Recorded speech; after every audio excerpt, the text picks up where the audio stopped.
बहुत समय पहले की बात है। गंगा किनारे बसे एक छोटे से गांव में मोहन नाम का एक साधारण व्यक्ति रहता था। वह ना तो बहुत पढ़ा लिखा था और ना ही उसके पास धन संपत्ति थी। उसका जीवन बहुत ही सादा था। जो मिलता उसी में संतोष करता और शाम को दीप जलाकर भगवान का नाम लेता।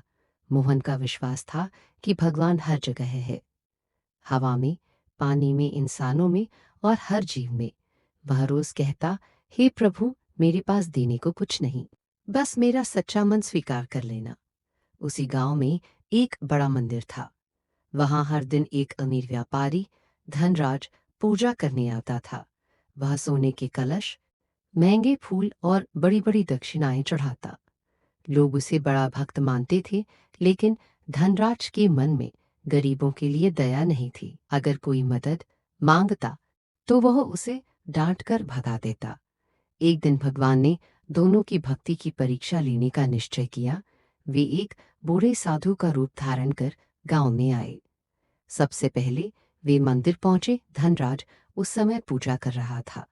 साधु ने कहा, बेटा, कई दिनों से भूखा हूं, थोड़ा भोजन मिल जाएगा। धनराज ने बिना साधु की ओर देखे कहा, पूजा में विघ्न मत डालो, बाहर बहुत लोग हैं, उनसे मांगो। साधु चुपचाप वहां से चले गए। फिर वे मोहन की झोंपड़ी के पास पहुंचे। मोहन उस समय अपनी पत्नी और बच्चे के साथ सूखी रोटी खाने ही वाला था। साधु को देखकर मोहन तुरंत उठ खड़ा हुआ।